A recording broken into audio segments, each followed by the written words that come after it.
Hello everyone, I am Shalini Sharma in front of you. और आज हम कम्युनिकेशन का नेक्स्ट स्टेप कर रहे हैं, that is steps to build and and relationship. तो अब कम्युनिकेशन के अंदर कि किसी रिलेशनशिप को कैसे बिल्ड करना है और कैसे एंड करना है, उसकी प्रोसेस स्टार्ट हो रही है। तो अकॉर्डिंग टू मार्क नैप, एक ही एक्सपर्ट है, मार्क नैप ने ये डिस्क्राइब किया है। उन्होंने टू टाइप से किया है कि स्टेप्स जिसके अंदर एक रिलेशनशिप को बिल्ड किया जाता है, ठीक है ये कम्युनिकेशन के अंदर ही। और एक रिलेशनशिप जिसको हम टर्मिनेट कर देते हैं, एंड कर देते हैं, एंड्स, ठीक है। तो अब इसको वन बाय वन करते हैं। फर्स्ट वन है स्टेप जिसके अंदर बिल्ड करना है। Build means initial encounter. आपकी कंपनी में नए एम्प्लॉयज आए हैं, नया स्टाफ आया है, तो जो एचओडी के साथ मीटिंग होती है, हेड के साथ मीटिंग होती है, उस मीटिंग के अंदर जो आपका हेड है वो किस तरह से अपने एम्प्लॉयज के साथ कम्युनिकेट कर रहा है, और वो कम्युनिकेशन इतना इम्प्रेसिव करना है कि जिससे वो एक मेमोरेबल कम्युनिकेशन बन जाए। तो वो मेमोरेबल कम्युनिकेशन के लिए पर्सनालिटी भी बहुत जरूरी है, फिजिकल पर्सनालिटी, एक स्माइल भी होनी चाहिए, और किस तरह से कम्युनिकेशन वर्ड्स यूज कर रहे हो, कौन सी लैंग्वेज यूज कर रहे हो, तो वो सब चीजें है कि इनिशियल एनकाउंटर क्या है, कि किस तरह से। जैसे कई बार हम अपनी पर्सनल लाइफ में देखते हैं कि हमें कई पर्सन बहुत अच्छे लगते हैं, हम उनसे बात करते हैं तो हम उनके बारे में सोचने लग जाते हैं।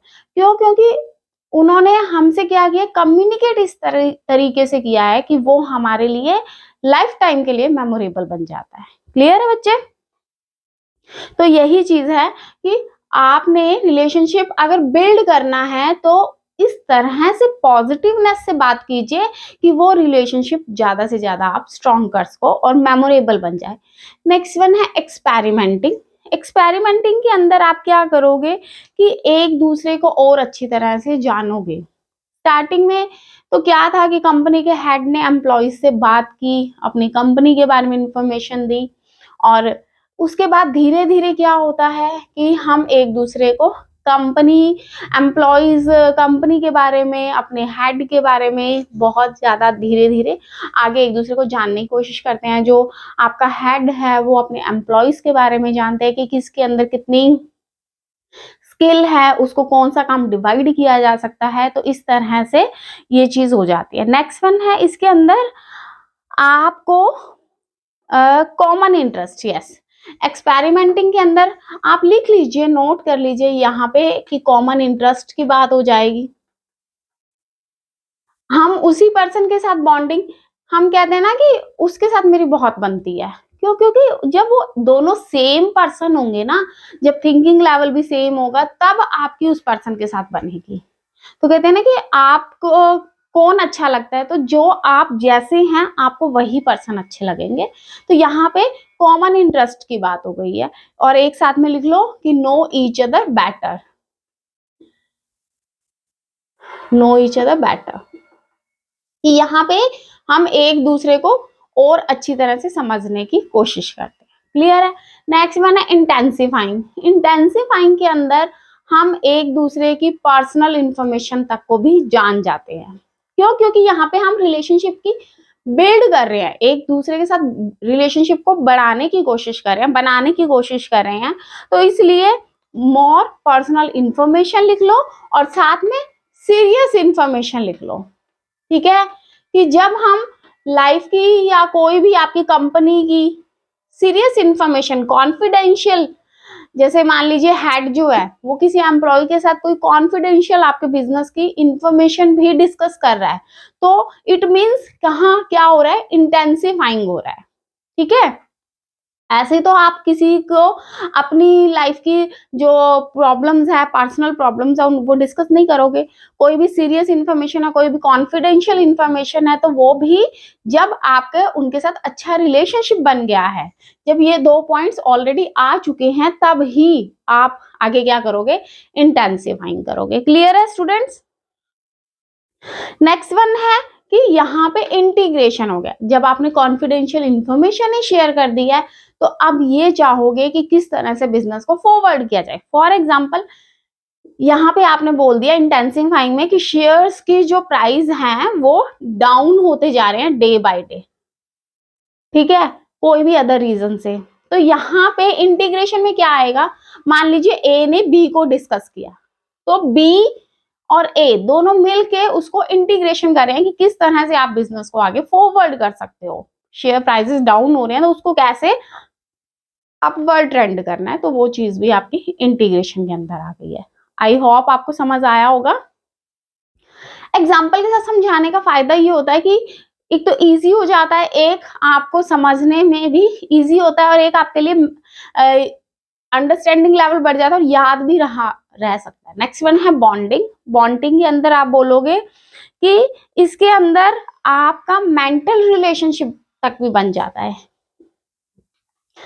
कि कई बार क्या होता है हम अपने पेरेंट्स के आगे कुछ भी नहीं बोलते हैं, लेकिन पेरेंट्स, हम चुप रहते हैं तो भी हमारे पेरेंट्स हमारी सिचुएशन को समझ जाते हैं कि हमारे माइंड में चल क्या रहा है, वो जान जाते हैं। तो वो चीज क्या हो गई है, बॉन्डिंग है हमारी अपने पेरेंट्स के साथ। तो वही बोलते हैं कि बॉन्डिंग का मतलब क्या है कि जो आपके अंदर आप बोल देते हो वो भी, और जो नहीं बोलते हो वो बात भी जब समझी जा सके तो वो चीज को बोल देते हैं बॉन्डिंग। जब ये 5 चीजें होती है ना, तब आपका किसी पर्सन के साथ या कंपनी का रिलेशनशिप बिल्ड होता है कम्युनिकेशन लेवल पे। आई होप यू पॉइंट समझ आ गए होंगे। नेक्स्ट वन है steps in which relationship ends. अब हम एंडिंग की बात करते हैं।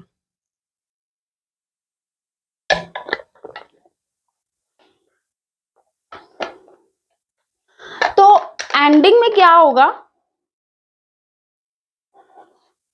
ये तो इजी से पॉइंट्स हैं कि किसी के साथ अगर आपने रिलेशनशिप को एंड करना है तो वो कैसे कर सकते हैं, तो उसके लिए डिफरेंशिएटिंग, अगले को अलग कर दो। ठीक है, आप उसको अलग कर देते हो तो उसको क्या कर देते हैं, डिफरेंशिएटिंग बोल देते हैं। कि मान लीजिए कंपनी है, कंपनी में से नंबर ऑफ एम्प्लॉयज हैं, आपको इस एम्प्लॉय से प्रॉब्लम है तो इसको क्या कर दिया आपने, एक अलग कर दिया। मान लीजिए कोई भी ग्रुप एक्टिविटी हो रही है तो उस ग्रुप एक्टिविटी से मैं एक अलग से काम दे दिया। क्लियर है, एग्जाम्पल के थ्रू समझा रही हूं। तो ये चीज हो गई है डिफरेंशिएटिंग। नेक्स्ट वन है सर्कमस्क्राइबिंग। सर्कमस्क्राइबिंग के अंदर क्या होता है कि उसके साथ आप रिस्ट्रिक्शन कर देते हो, रिस्ट्रिक्शन विद लिमिट।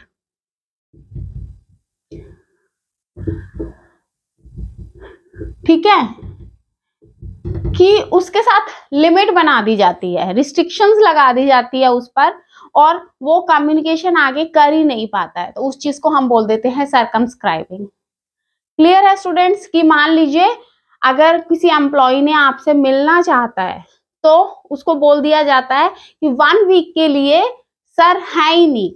ठीक है, तो वो चीज क्या कर दी है, रिस्ट्रिक्शन लगा दी कि 1 वीक तक तो आप मिल ही नहीं सकते, एक लिमिट लगा दी है। नेक्स्ट वन है स्टेगनेटिंग।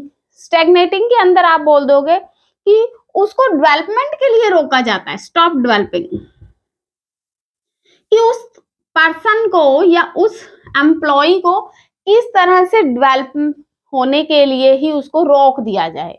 मान लीजिए कोई पर्सन आपकी कंपनी में बहुत अच्छा काम कर रहा है, लेकिन अब आपने जब उसके साथ रिलेशनशिप एंड करना है तो फिर कुछ तो करना पड़ेगा ना, कैसे करें हम, तो उसको आप डेवलपिंग करने के लिए ही, कि डेवलप ही नहीं होने देना चाहते हो। ठीक है, कोई भी उस पर रिस्ट्रिक्शंस लगा दी है या किसी भी तरह की लिमिट लगा दी है तो वो अपने काम को अच्छी तरह से नहीं कर पाता है।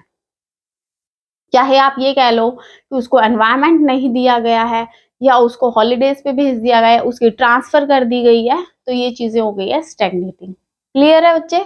नेक्स्ट वन है अवॉइडेंस। उसको इग्नोर कर दिया जाता है, उस पर ध्यान नहीं दिया जाता है। सिंपल सा है कि जब वो आपसे बात करना चाहता है लेकिन आप उससे बात करना ही नहीं चाहते हो, ठीक है, उसका फोन नहीं उठाते हो, या आप उसके जो आपसे नीचे लोअर लेवल है आप वहीं पे ही उसको रोक देते हो। क्लियर है, तो ये चीजें हो गई है अवॉइडेंस, कि आपने उसको अवॉइड कर दिया, आप उससे बचने लगे हो। ठीक, नेक्स्ट वन है टर्मिनेशन। नेम से पता चल रहा है, टर्मिनेट कर दिया है उसको, अपनी जो कंपनी है उसमें से निकाल दिया है, तो वो आप इनडायरेक्टली रिलेशनशिप को एंड कर रहे हो। तो ये चीज हो गई है steps in which relationship and. ये हमारी लाइफ में बहुत बार होता भी है, ठीक है। अगर दोनों चीजें होती है, ठीक है, तो आपने भी देखा ही होगा अपनी लाइफ में। तो ये सब पॉइंट्स हैं कि how to build or and relationship in communication with the help of communication। Clear है? आई होप ये पॉइंट्स आपको समझ आए होंगे। अगर समझ आए हैं तो प्लीज चैनल को सब्सक्राइब कीजिए, वीडियो को लाइक कीजिए, अपने फ्रेंड्स के साथ शेयर कीजिए और कमेंट करना बिल्कुल भी ना भूलिए। मिलती हूँ नेक्स्ट क्लास में। Thank you so much. Have a nice day. God bless you.